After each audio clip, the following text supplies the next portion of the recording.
Hello everyone, welcome to WS Cube Tech channel. My name is Ayushi Jain and welcome to another episode of our Lead Code SQL 50 question series where today we are going to talk about our question number 4 on Lead Code.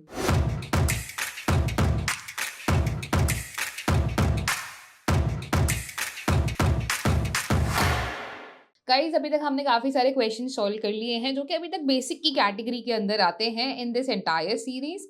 अभी we are still on the basic category only जहाँ पे हम basic question solve कर रहे हैं and gradually will be moving towards the advance questions.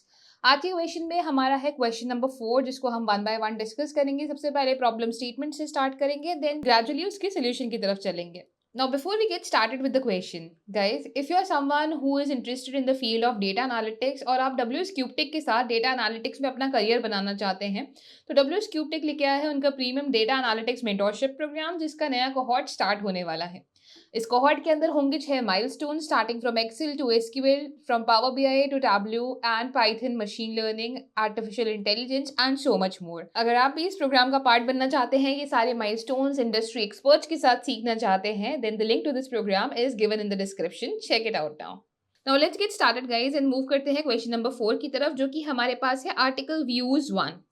इसे हम यहाँ पे क्लिक करते हैं एंड आर्टिकल व्यूज 1 क्वेश्चन है 1148। क्वेश्चन इज गिवन कि हमारे पास कॉलम नेम और टाइप है, टेबल का नाम व्यूज है।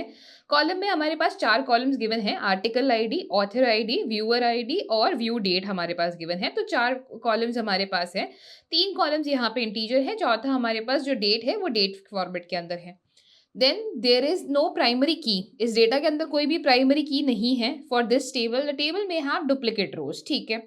Each row of this table indicates that some viewer viewed an article. हर रो के अंदर हमें पता चल रहा है कि कोई ना कोई व्यूअर है जिसने आर्टिकल को व्यू किया है, जो कि किसी ना किसी ऑथर से लिखा गया है किसी भी डेट के ऊपर। Note that equal author ID and viewer ID indicate the same person. अगर किसी की व्यूअर आईडी और ऑथर आईडी एक ही है, इसका मतलब वो सेम ही बंदा है, ठीक है। जैसे सपोज अगर मैं ऑथर हूँ और मेरी आईडी 5 है और मैंने ही अपना आर्टिकल व्यू किया, तो वहां पे मेरी व्यूअर आईडी क्या आएगी, 5 आएगी, ठीक है। तो मेरी आईडी 5 ही रहेगी वहां पे। अब हमें क्या चाहिए, right a solution to find all the authors that viewed at least one of their own articles. हमें वही ऑथर्स निकालने हैं जिन्होंने खुद के आर्टिकल्स देखे हुए हैं, यानी कि लिखा भी मैंने, देखा भी मैंने, ठीक है। Result the table sorted in ID in ascending order, ठीक है। आईडी के बेसिस पे हमें असेंडिंग ऑर्डर चाहिए और result format in the following example, ठीक है। एग्जाम्पल देख लेते हैं। हमारे पास आर्टिकल आईडी है 112233 एंड 4, ठीक है। अब इनकी ऑथर आईडीज हैं 33777744। हमें वैसे डेटा की ज़रूरत है यहाँ पे जहाँ पे सेम ऑथर आईडी और सेम ही व्यूअर आईडी हो, यानी कि जहाँ पे जो व्यूअर है वो खुद ऑथर हो, ठीक है। देखने वाला भी वही बंदा है जिसने लिखा है। तो 7 और 7 जैसे यहाँ पर है, 4 और 4 यहाँ पे है, 2 बार है, ठीक है। बट हमारे पास क्या है कि एटलीस्ट एक बार भी आ रहा हो तो हमें चलेगा, ठीक है। अब हमें यहाँ पे क्या चाहिए, हमें ऑथर्स चाहिए, हमें ऑथर्स की आईडी चाहिए, ठीक है। यहाँ पे आईडी ज़रूर लिखा हुआ है बट बेसिकली ये ऑथर की आईडी हमें यहाँ पे चाहिए और रिटर्न करना है table result sorted by ID, यानी कि ऑथर आईडी के बेसिस पे असेंडिंग ऑर्डर में हमें डेटा देना है। ओके, सो सबसे पहले अगर हम यहाँ पे स्टार्ट करते हैं, दैट सिलेक्ट करते हैं, सिलेक्ट से सबसे पहले मैं इसको इंक्रीज कर लेती हूँ फॉन्ट साइज, ठीक है। सिलेक्ट करना है, हमें क्या चाहिए, ऑथर आईडी चाहिए। ऑथर आईडी का नाम हमने यहाँ पे क्या डिक्लेयर किया हुआ है, आईडी। अच्छा, लीड कोड ये चीज़ का बहुत ध्यान रखता है कि आपका कॉलम का नाम जो आउटपुट में लिखा हुआ है वही होना चाहिए। तो हमें यहाँ पे क्या चाहिए, हमें सिर्फ और सिर्फ ऑथर आईडी चाहिए जिसका नाम अप से होगा आईडी। हमने ऑथर आईडी को बना दिया है आईडी। फ्रॉम टेबल का नाम क्या है हमारे पास, व्यूज है। हमारी टेबल का नाम यहाँ पे गिवन है व्यूज, ठीक है। तो सिलेक्ट करना है ऑथर आईडी जिसका नाम अब से हम लोग आईडी रखेंगे as a column name, views from table. अब कंडीशन क्या है, कंडीशन इतनी सी है कि जहाँ पे हमारी जो ऑथर आईडी है वो व्यूअर आईडी के बराबर होनी चाहिए। Where author ID should be equal to viewer ID, ठीक है। ऐसा अगर हम करते हैं तो हमारे पास यहाँ पे डेटा आना चाहिए, ठीक है। अब ऐसा करने पे डेटा कब आएगा, अगर जैसे आप यहाँ पे एक चीज़ और नोटिस करेंगे कि 4 ने अपनी आईडी खुद को एक बार देखा, 4 ने 2 बार देखा। तो क्या ऐसा हो सकता है कि 4 हमारे पास 2 बार लिखा हुआ है? चलो एक बार रन करके देख लेते हैं। अभी हमें ऑर्डर बाय भी करना है ऑल्दो इसको, बट हमारा आंसर भी यहाँ पे रॉन्ग आ रहा है क्योंकि हमारे पास 744 जैसे कि मैंने बोला यहाँ पे कि फोर्ड ने खुद की आर्टिकल को 2 बार देखा। फोर्ड ने खुद के आर्टिकल को 2 बार देखा, तो हमारे पास ये आईडी 2 बार लिखी हुई आ रही है। अब ऐसी सिचुएशन को हैंडल करने के लिए हम लोग यहाँ पे क्या यूज़ कर सकते हैं, डिस्टिंक्ट का यूज़ कर सकते हैं। ठीक है, डिस्टिंक्ट क्या कर देता है, यूनिक कर देता है हमारी वैल्यूज़ को, जो डुप्लीकेट होते हैं उनको हटा देता है। ठीक है? अब यहाँ पे कंडीशन भी दे दी, कंडीशन देने पे अगर आप दोबारा रन करेंगे तो यहाँ पे सिर्फ 7 एंड 4 आएगा, क्योंकि हमें यहाँ पे ऑर्डर बाय भी करना है हमारे डेटा को। क्वेश्चन में क्या लिखा है, return the result table sorted by ID in ascending order.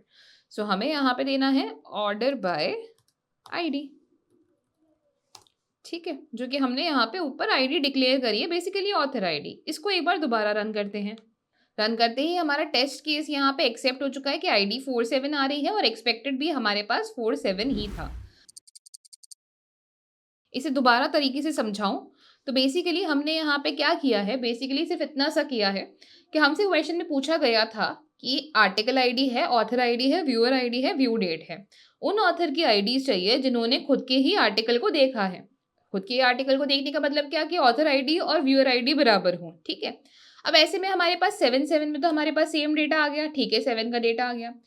4 ने अपनी आर्टिकल को 2 बार देखा।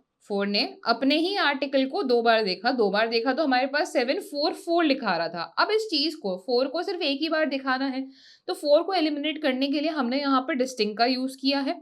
दूसरी चीज़ जो क्वेश्चन में मेंशन थी कि रिटर्न करना है the result table sorted by ID in the ascending order, that's why हमने ऑर्डर बाय आईडी यहाँ पे किया। क्वेरी को क्लोज करने के लिए आप सेमीकोलन को यूज़ कर सकते हो इन दी एंड।